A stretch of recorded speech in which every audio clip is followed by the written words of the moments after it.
Ich merke schon mal an, dass dieses Reading ein bisschen komisch werden könnte, weil ich einen super starken Impuls habe, ein paar Inhalte aus 2 Träumen der letzten Tage möglicherweise mit zu integrieren. Ich habe ein bisschen Teamsitzung gehabt mit Spirit oder meinen Spirit Guides und so ein bisschen diskutiert, ob ich das mit einbringe oder nicht. Aber wie gesagt, das gab es schon seit ein paar Tagen, dass ich den Impuls hatte, ein paar Dinge zu notieren, weil ich das Gefühl hatte, dass das fürs Kollektiv sein könnte. Habe es aber bis jetzt noch rausgelassen, weil irgendwie das Signal noch nicht da war. Und jetzt ist es relativ stark da. Ich hatte aber, wie gesagt, ein bisschen Rücksprache gehalten und wir haben uns abgesprochen, dass wenn bestimmte Karten fallen, die kann ich vorher nennen, also zum Beispiel der Wagen oder die 6 der Schwerter, solche Reisekarten, Bewegungskarten, dass die für ein paar Inhalte gelten, die ich mir schon notiert habe, und etwas, was in Bezug auf Tiere vielleicht gezeigt wird. Dann würde ich das integrieren und ansonsten, ja, vielleicht führt das Reading auch dahin, aber ich wollte es erstmal davon abhängig machen, was die Karten zeigen und was die jetzige Energie, die hier präsent ist, für das Reading, für das Kollektiv zeigt. Also ich wollte nicht von den Traumsachen ausgehen und dann das Reading drumherum puzzeln. Das hat sich für mich komisch angefühlt. Und so haben wir einen Kompromiss gefunden. Also schauen wir, was kommt. Einen Song soll ich aber schon mal nennen, der kam eben ganz stark rein. Das ist der Song von den Doobie Brothers, What a Fool Believes. Ich habe mir den nochmal angehört, nochmal in die Lyrics reingeguckt. Nun denn, kommt er direkt. Okay, und die 6 der Schwerter hat sich auch schon gezeigt. Also ich lege das mal hier auf meine Notizen mit den Traumgeschichten. Schauen wir mal, wie wir das irgendwie hier im Reißverschlussverfahren zusammen synthetisieren. Genau, der Song. Vielleicht ergibt es Sinn, dir den vor dem Reading anzuhören, wenn du das möchtest. Dann könntest du jetzt zum Beispiel unterbrechen und vielleicht irgendwie auch nochmal in den Songtext schauen oder auch nicht, aber dass du vielleicht auch deine eigenen Assoziationen zu dem Lied ebenso wichtig nimmst wie das, was hier fällt oder die vielleicht sogar wichtiger nimmst. Weil ich muss zugeben, dass ich zu dem Song und zu dem Songtext erstmal keine klare Story hatte. Da waren so ein paar Schnipsel, die mir besonders aufgefallen sind und das sind die Sätze She musters a smile, was so ein bisschen in die Richtung geht von sie ringt sich ein Lächeln ab. Und den Satz What seems to be is always better than nothing. Die habe ich mir notiert. Die sind irgendwie rausgestochen. Und ich bin hier, also deswegen habe ich gesagt, das Reading ist ein bisschen strange oder kryptisch, weil ich selber hier gerade noch gar keinen Fahrplan habe. Fahrplan spielt eine Rolle. Okay, noch nicht auf die Träume eingehen, sondern auf das, was wir hier haben. Ich sortiere mich jetzt, genau. Hör den Song, wann du möchtest, wenn du möchtest. Du musst das natürlich nie machen. Das ist immer nur ein Zusatz und ein Vorschlag. Aber ja, mal gucken, ob wir das hier irgendwie zusammengehäkelt kriegen. Der Narr, die 5 der Stäbe und der Magier.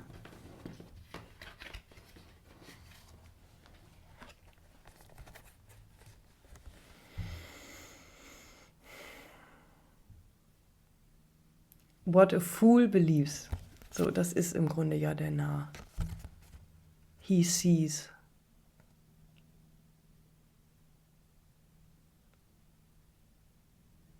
Wir haben hier eine echt interessante Anordnung. Also der Narr, natürlich der Aufbruch, der Weg. Hier wendet er sich von einer Konfliktlage ab. Also du verlässt hier etwas. Es gibt ein Verlassen, es gibt einen Aufbruch von einer Situation, die dich hier nicht mehr zu reizen scheint oder die dich abstößt sogar.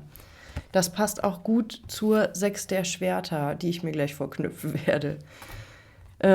Und der Magier könnte entweder eine Energie sein, in die du steigst. Das passt natürlich, weil es die darauf folgende Karte ist in den großen Arkana. Im Englischen you step into your power. Also du machst einen mutigen Schritt und du glaubst an etwas. Mir kommen jetzt hier so englische Worte, das mag mit der Musik zusammenhängen. Also take a leap of faith. Du machst hier einen wagemutigen Sprung in etwas Unbekanntes. Und das, was mit dem Narren hier wichtig ist heute, ist, dass es damit zu tun hat, dass du an etwas glaubst. Oder es geht hier um einen anderen Menschen. Denn in dem Song geht es um zwei Personen. Ein Mensch, der, und wie gesagt, ich hatte ein bisschen Schwierigkeiten, die Geschichte mir irgendwie zu konstruieren. Weil ich glaube, das ist vielschichtiger, ebenso wie die Komposition auch also für mich ziemlich vielschichtig ist. Das geht auch sehr stark durch die Oktaven durch, also Gesang ist sehr hoch teilweise. In dem Song gibt es einen Mann und eine Frau und er glaubt an etwas und sie verlässt. Sie geht, he watches her go. Ist jetzt völlig egal, welches Gender oder Geschlecht du hast in Bezug auf, es geht hier um Figuren und um Bewegungen.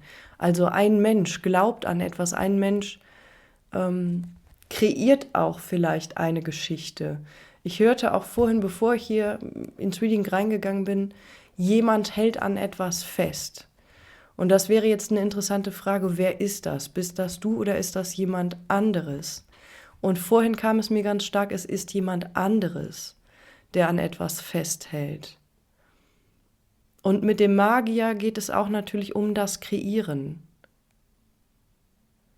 What had yet to be created? Recreaten. Rekonstruieren. Rekreieren, gibt es das Wort? Also es hat etwas mit auch einer Verbindung zu tun, die, glaube ich, irgendeine Art von Vergangenheit hat oder an langes, also es ist eine lange Dauer, ist der Eindruck. Okay, es passt jetzt hier zu viel. Ich gehe jetzt auf die Träume ein, okay. Also, so sieht das hier gerade bei mir aus. Ich weiß nicht, ob man da irgendwas sehen kann, ich habe es mit Bleistift geschrieben. Die 6 der Schwerter ist die Reisekarte, auf die ich gewartet habe. Es gibt einen Traum, zu dem ich mir notiert habe, dass dort eine Rolle gespielt haben könnte fürs Kollektiv, eine unerwartete, aber tiefe Verbindung. Das heißt, eine Verbindung, die einen zurückzieht. Okay, interessant. 6 der Schwerter heißt hier auch möglicherweise zurückkommen zu etwas. Zurückgehen. Vielleicht warst du auf einer Reise, hast dich von etwas entfernt und du kommst und entfernst dich von dem, was du dann zuletzt besucht hast und kommst wieder zurück. Wieder zu einem Ort kommen, den du schon lange kennst. Okay. Oder der sich so anfühlt. Es fühlt sich an wie zurückkommen, nach Hause kommen. Eine unerwartete, aber tiefe Verbindung. Auch, möglicherweise gibt es einen Menschen in deinem Leben, an den du nicht direkt denkst, den du schon kennst, der dich auch kennt. Das passt gut zu den Doobie Brothers, also zu dem Song. Der möglicherweise hier an etwas festgehalten hat. Vielleicht an dem Glauben an dich. Vielleicht sieht hier ein Mensch in dir etwas, das du vielleicht gar nicht sehen kannst. Dieses She musters a smile. Sie hört sich irgendwie an. Ich gucke noch mal ganz kurz in den Text, weil mir das gerade hier wichtig vorkommt.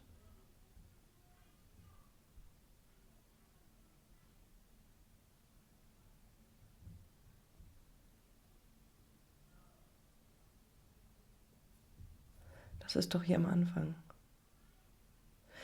She musters a smile for his nostalgic tale. Also ein nostalgisches Märchen, eine Erzählung. Ich bekomme auch hier Nostalgie, ist hier in Richtung Romantik. Ja. Jemand ist hier in einer Hinsicht vielleicht auf eine schöne Art altmodisch. Etwas hat sich hier erhalten, wie ein Fossil vielleicht. Und dir wird etwas erzählt. Okay, unerwartete, aber tiefe Verbindung. Dann noch etwas, was in dem Traum vorkam, war ein treuer Helfer.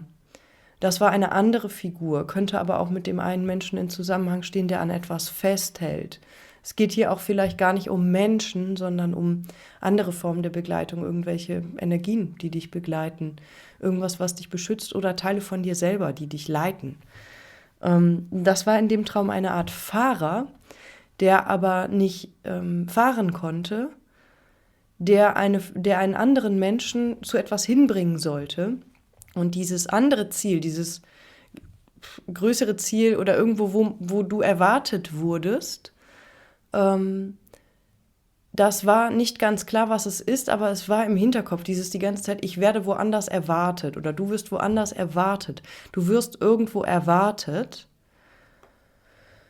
und jemand versucht dich quasi zurückzuholen von einem Ausflug, den du machst.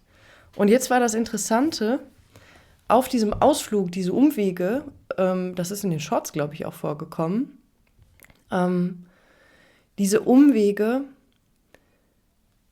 sind wichtig gewesen, denn auf den Umwegen hast du etwas gefunden und das waren Synchronizitäten. Irgendwelche Dinge, die da zusammengekommen sind, wo du gemerkt hast, okay, es ist Zufall, dass ich jetzt hier irgendwie gelandet bin. Ich habe mich eigentlich verlaufen. Ich wusste nicht genau, wo ich lang gegangen bin. Ich bin mal drauf losgegangen und weiß, dass ich eigentlich woanders hin muss, aber ich bin drauf losgegangen. Und auf diesem Weg hast du gemerkt, du triffst auf Menschen, du triffst auf Orte und du siehst, wie diese Orte heißen. Du siehst, was diese Leute dir zeigen. Das waren Gruppen von Menschen, die dich auch willkommen geheißen haben, auf die du zufällig gestoßen bist, die dir gezeigt haben, was sie machen und du hast erkannt, Moment, das musste so sein. Genau danach habe ich eigentlich gesucht. Du bist also nicht den geraden Weg gegangen, sondern du bist hier in Kurven gefahren. Wir haben ja auch verschiedene Gewässer. Wir haben hier Wellengang und wir haben hier glattes Gewässer.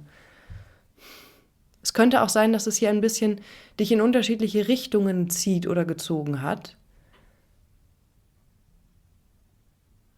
Zudem, wo ein Weg ein bisschen unwegsamer ist, ein bisschen aufregender ist, nicht ganz klar ist, wo du lang gehst. Es ging auch in dem Traum um Hügellandschaften oder dem Weg, wo quasi die befahrbare Straße ist. Das ist der Weg, auf den dich dieser treue Helfer, dieser Fahrer, der Mensch, der Fährmann, hier ist er eigentlich zu sehen, zurückholen wollte und dir gleichzeitig den Raum gegeben hat, etwas zu erkunden. Vielleicht geht es hier um eine alte Freundschaft oder eine alte Liebe auch oder irgendwelche Menschen, die dich haben gehen lassen. Ja, das kommt unterstrichen mehrmals. So, der andere Traum, da ging es auch um eine Fahrt und da ging es um eine Fahrt, bei der du, man könnte sagen, hinten im Auto sitzt. Du bist also jetzt in diesem Auto und es sind aber andere Leute am Steuer. Und es zeigt sich auf der Fahrt, du bekommst mit, dass diese Leute nicht ganz zurechnungsfähig sind. Also es ist jetzt sehr symbolisch gedacht.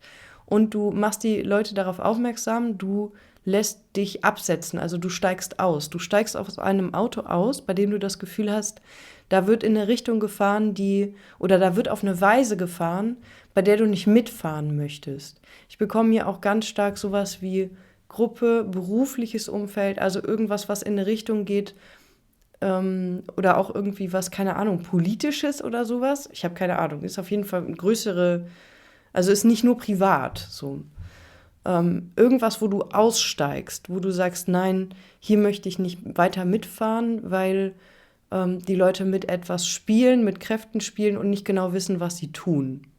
So, das war der Vibe. Und dann bist du zu etwas zurückgekehrt. Hierzu möchte ich noch Karten, weil es jetzt um noch was anderes geht.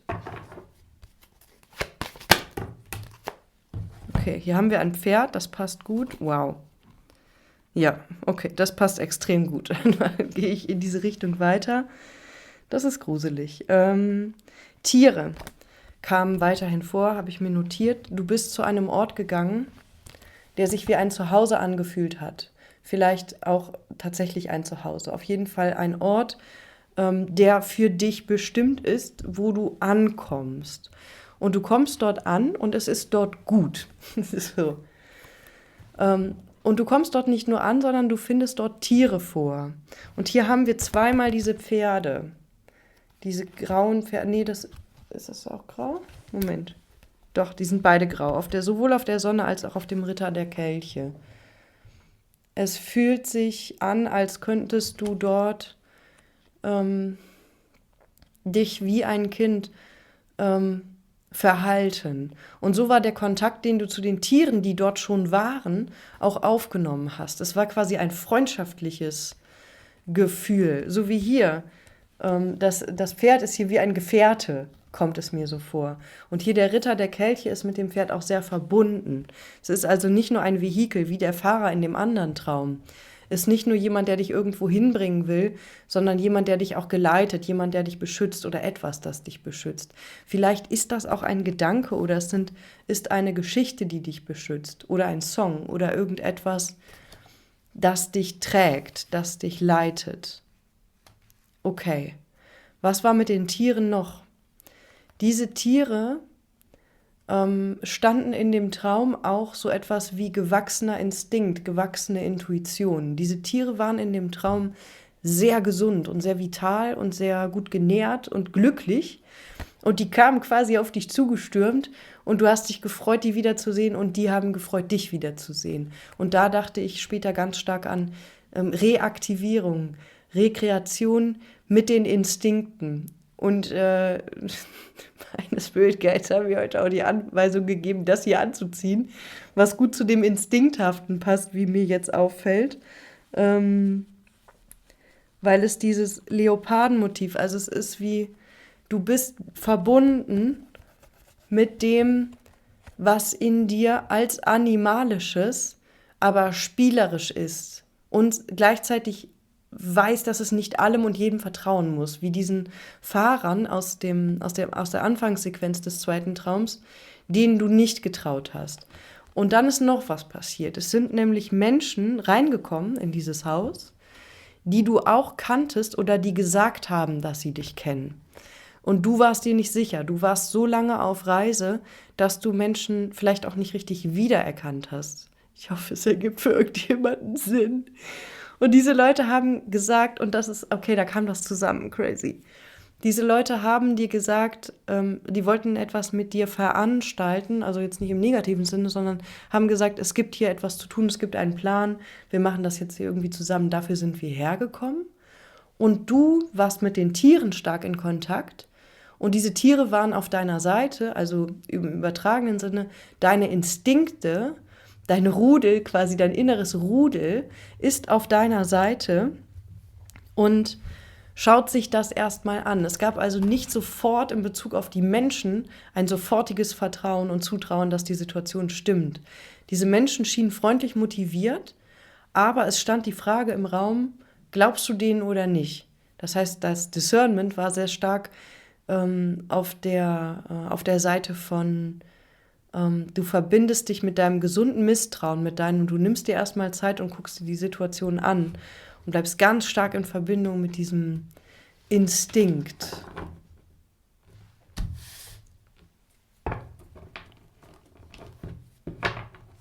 Okay, was hier mit dem Narren auch, es waren viele Hunde dabei oder mehrere Hunde dabei und so eine kleine Gestalt, es wirkte fast wie ein Fabelwesen, das war ein bisschen wie ein Rehkitz, nur ganz weiß und ein bisschen mit Schafwolle und wesentlich kleiner als normale Tiere oder die anderen Tiere und auf ganz langen, dünnen Beinchen. Und insbesondere dieses Tier kam in einem anderen Traum, der schon lange her ist bei mir, schon mal vor und war dort schwächlicher. Quasi neugeboren. Und jetzt war es lebhaft und konnte schon weiter laufen. Und hier haben wir auch diesen weißen kleinen Hund beim Narren, der sein warnender Begleiter ist, der ihn auch vielleicht ein bisschen schützt oder ihn darauf aufmerksam macht, dass er hier auch in eine Falle tappen könnte, höre ich, dass er in eine Situation sich bringen könnte, in eine Bredouille sich bringen könnte, nämlich hier von dieser Klippe zu stürzen. Die Möglichkeit besteht, was nicht heißt, dass es passieren muss. Aber hier ist so ein bisschen, die Tiere haben signalisiert, es ist hier erstmal alles gut grundsätzlich, aber stay alert. Also ein bisschen wie, nicht lass dich nicht täuschen, weil hier gar nicht der Punkt ist, ob du getäuscht wirst, aber in irgendeiner Situation scheint es hier zu sagen, denk nicht zu sehr auf der Menschenkulturebene von jemand macht ein freundliches Gesicht und du musst es automatisch erwidern. Du darfst hier auch ein bisschen, ja, nicht zu schnell vertrauen müssen. Erst zulassen, dass die Situation sich als vertrauenswürdig entpuppt. Okay. So. 10 der Kelchen. Page der Schwerter und König der Schwerter auf dem Kopf.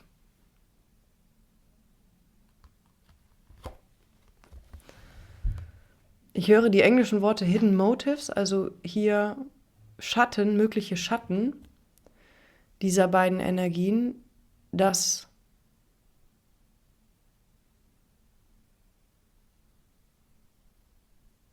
ich möchte mehr haben. Also es ist ein bisschen wie jemand hat etwas im Hinterkopf.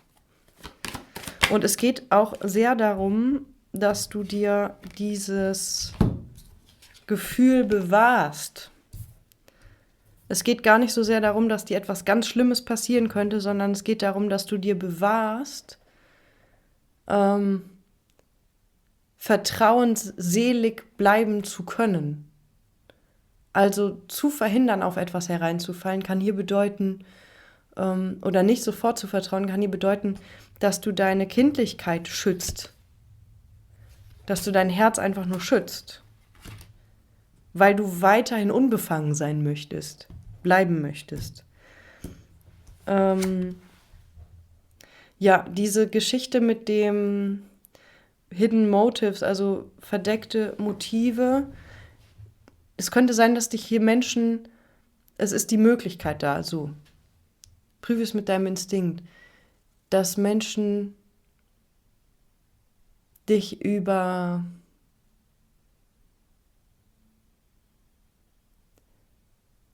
eine nicht falsche Freundlichkeit, Überschwänglichkeit anziehen wollen. Und ich bekomme hier wirklich auch nochmal ganz stark dieses, es sind keine bösen Motive. Es ist nichts bewusst Manipulatives oder irgendwas Schlimmes, sondern es ist mehr wie, was dich noch mehr vom Weg abbringen könnte. Wie in dem anderen Traum diese Orte, an die du kommst, weil du Umwege gehst, diese Gruppen, in die du kommst, wo dir Leute was zeigen. Das Entscheidende war da, dass du nicht in den Gruppen verharrt hast, also dich hast in die Gruppen, okay, du solltest dich hier nicht laut den Karten von deinem Weg abbringen lassen, durch den Wunsch zu einer Gruppe zu gehören. Es geht darum, dass du die Gruppen besuchst, wie ein Gast, wie eine Reisende, wie ein Reisender, der diese Situation gewissermaßen nur streift und das sieht, was er sehen muss und dann weitergeht. Das ist hier entscheidend. Also es ist nicht böse. Diese Menschen sind nicht böse. Es sei denn, sie kommen dir komisch vor und dann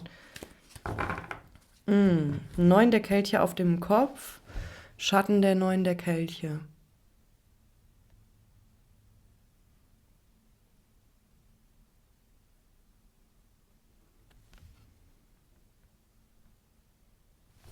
Wir haben hier auch, also das eine ist, hier sind mehr Kelche und hier sind nur 3. 3 mal 3 macht 9. Okay, strange. Okay. Ganz, ganz verzwirbelte Nachricht.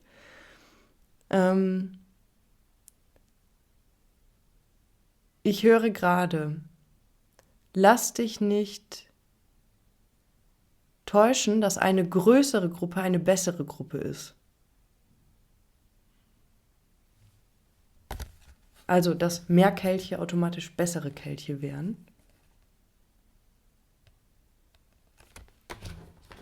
Okay. Das ist so komisch. Boah, Mann, ich hoffe, es macht hier echt für irgendjemanden Sinn. Freut mich übrigens sehr, dass auch die gestrige Legung für manche Menschen hilfreich war. Das freut mich, wenn es was gebracht hat, in diese Sache zu gehen. Wow, was geht hier ab? Ich habe hier jetzt auf den umgedrehten König der Schwerter und den umgedrehten Pagen der Schwerter die Welt bekommen.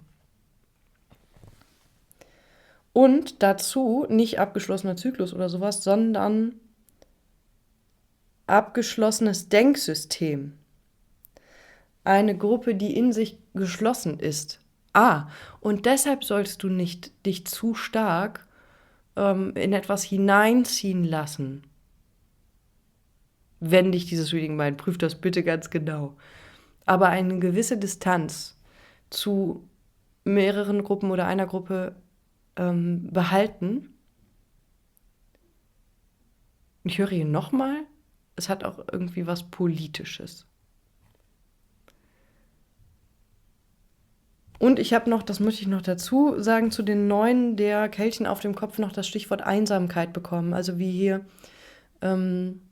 es könnte ein Impuls sein aus dem Gefühl, okay, ich habe hier viele Kelche, ich habe irgendwie viel zu geben, aber ich fühle mich alleine damit, zu sagen, ich muss jetzt hier irgendwie, ich muss unbedingt hier mich in irgendwas hineinmanövrieren, wo ich das teilen kann und feiern kann. Also dass quasi der Impuls aus etwas kommt von, ich halte es nicht mehr aus, mit so viel Gefühl alleine zu sein und lasse mich in dem Sinne auf etwas ein, das mich aber dann hier einsperren könnte. Es hat auch ein bisschen was Käfighaftes manchmal bei der 9 der Münzen. Und hier mit dem Umgedrehten, mit dem Schatten, könnte es das sein. Und das passt gut hierzu. Also pass hier auf, dass du dich nicht in etwas hineinziehen lässt. Ich höre, was ein bisschen ideologisch wird, also wo Gruppen, ja, vielleicht irgendwie politisch oder auf irgendwelchen anderen Sachen, religiös oder was auch immer, dir also dir freundlich vorkommen. Ich höre ein bisschen was wie so, dass sie dich einfangen, also dass sie dir sehr freundlich vorkommen, aber es gibt noch Kleingedrucktes hier, das du noch nicht sehen kannst. Und das soll dann ein geschlossener Kreis, der sich auch um dich schließen könnte, sein. Das hat hier so ein bisschen wie was Sektenhaftes. Also es geht nicht um Sekten, sondern es geht um eine Struktur und eine Dynamik. Wow, okay. Jetzt kommt es zusammen, langsam wird's. Was aber nicht heißt, dass du hier mit Menschen nicht in Kontakt treten darfst, aber du bleibst in deiner, du bleibst mit deinen Instinkten verbunden, die dir sagen, wie weit du dich mit irgendwas verbindest und wie weit du es nicht tust. Du darfst aber neugierig bleiben, so. Die 3 der Stäbe. Okay. Diese Figur hat einen Überblick. Ich liebe meine olle Kamera, weil es einfach nicht durchläuft und nicht immer perfekt funktioniert. Und diese Fehler oder diese Unterbrechungen für mich auch eine Bedeutung haben. Zum Beispiel jetzt haben sie mich dazu gebracht, ich sage in dem Moment, hier hat jemand einen Überblick und habe vor hier, oder ich möchte hier gerne ein Bild einblenden von dem Kartentisch, wie der für mich aussieht. Das ist ja das, was ihr in der Regel nicht seht. Und ihr werdet gleich auch sehen, warum es nicht viel bringt. Wahrscheinlich, weil das ein ziemliches Durcheinander häufig ist. In dem ich mich aber häufig besser zurechtfinde als in so sehr ordentlichen Kartenbildern. Weil ich diese Dynamiken mitdeute. Aber ich habe jetzt mal die Gelegenheit genutzt, ein kleines Bild davon zu machen. Ich werde sie mal einblenden.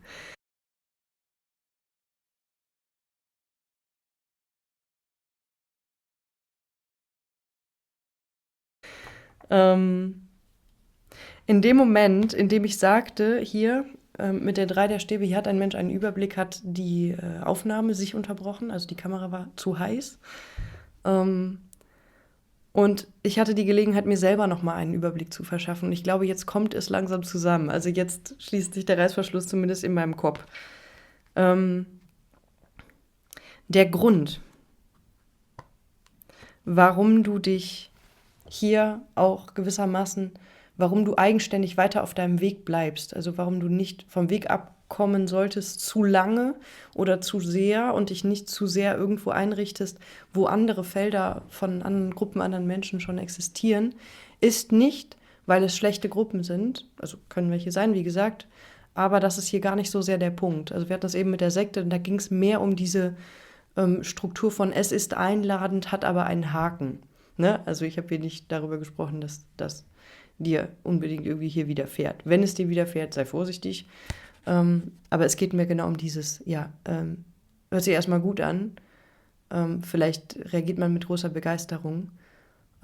Aber könnte sein, dass da irgendwas wartet, was du nicht willst. So.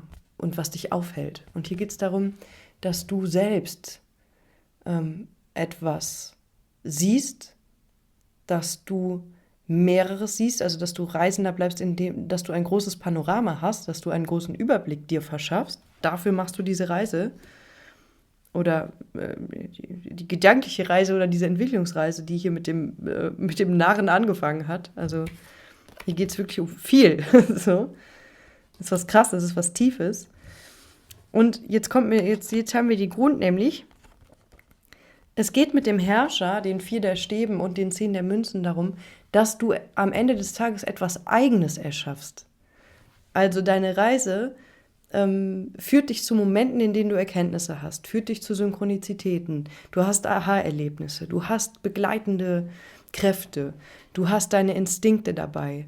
Du hast auch einen Ort, an dem du dich zu Hause fühlst oder irgendein Feld, eine Sphäre, etwas, worin du dieses Gefühl von Zuhause-Sein fühlen kannst. Und da wartet auch immer etwas auf dich, das dich wirklich freudig begrüßt, das zu dir gehört, für das du auch sorgen solltest.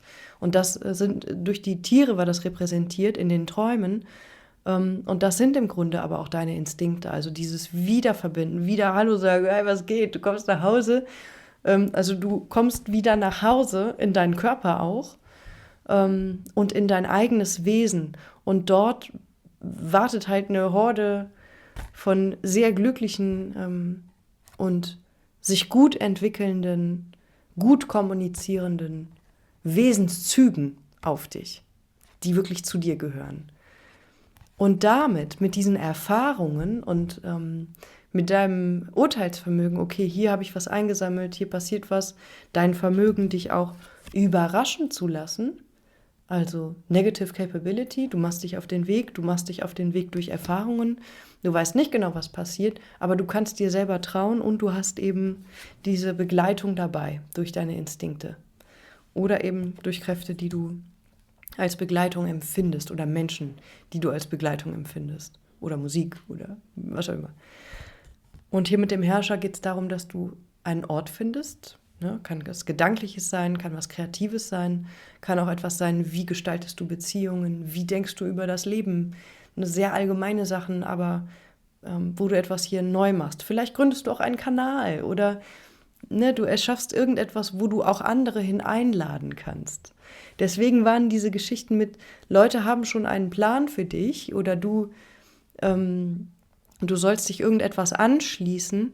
Diese Sachen, wo quasi diese Vorsicht gezeigt wurde, nicht weil es böse oder schlecht ist, sondern weil es nicht deins ist. Weil es dich davon abhalten könnte, dein Feld zu erschaffen. Deinen Boden also den Boden zu finden, auf dem du etwas gründest, auf dem du etwas erschaffst mit dem Herrscher, was du in einer Verantwortung, in einer, man könnte sagen, väterlichen Kraft auch ordnest und auf deine Weise ordnest.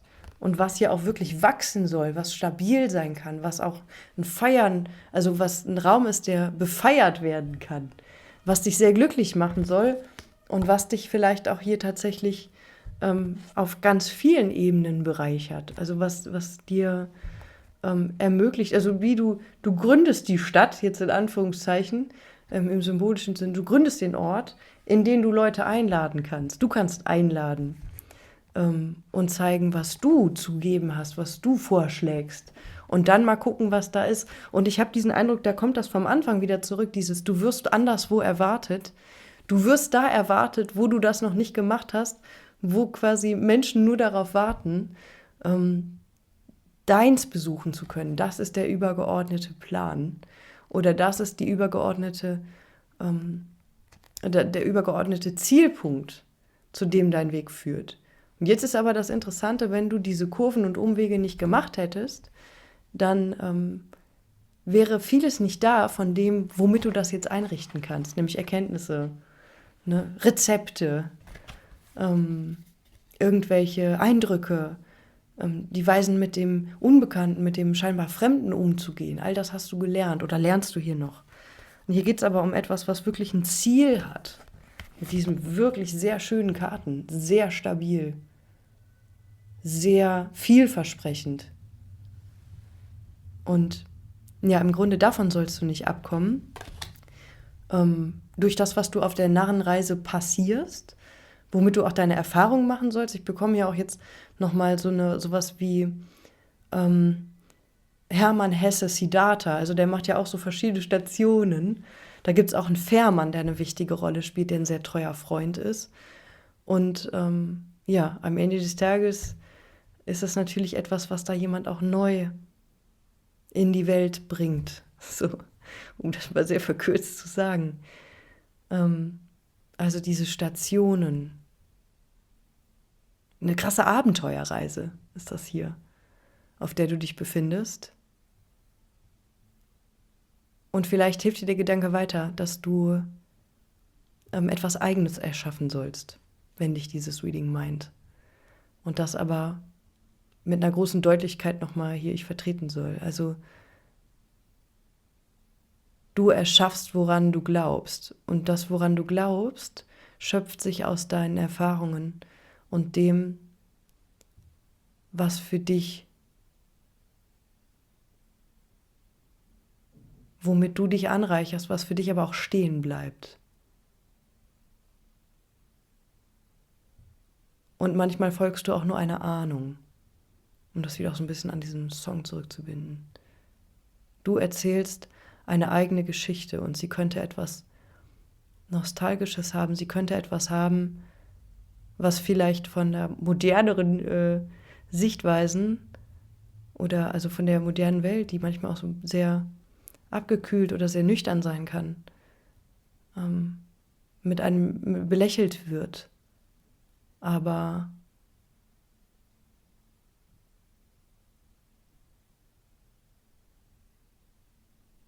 du machst etwas Neues aus etwas Altem oder aus etwas, man könnte sagen, Historischem nicht. Das passt nicht. Aus etwas Gewachsenem. Oder du erinnerst eine alte Struktur. Und da weiß ich jetzt wirklich nicht mehr, um was es sich da handelt, weil das geht hier sehr in eine Richtung von, ich glaube, Mystik oder Hermetik oder sowas. Aber es ist wie,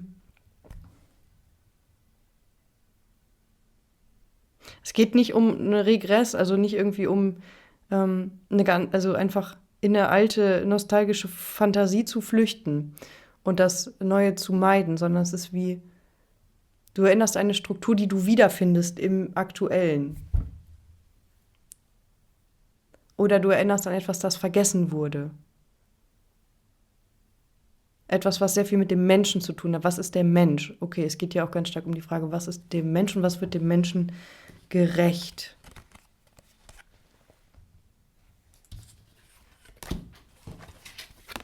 Digga, ich glaube, wir haben es. Jetzt kann ich das alles wieder hier ein bisschen aufräumen. Okay, ich bin selber noch ein bisschen fassungslos, aber ja, krass.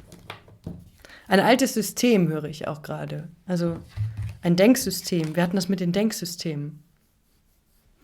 Ich weiß nicht, woran du hier ackerst und was du hier einsammelst, aber es ist faszinierend und ich glaube, ich habe alles gesagt, was ich hier mitgeben kann. Wie der kleine Hund. Tschüsskes. Bis bald, wenn ihr mögt. nach diesem komischen Reading. Ich grüße euch, wünsche euch eine schöne Zeit. Und jetzt verabschiede ich mich. Ciao.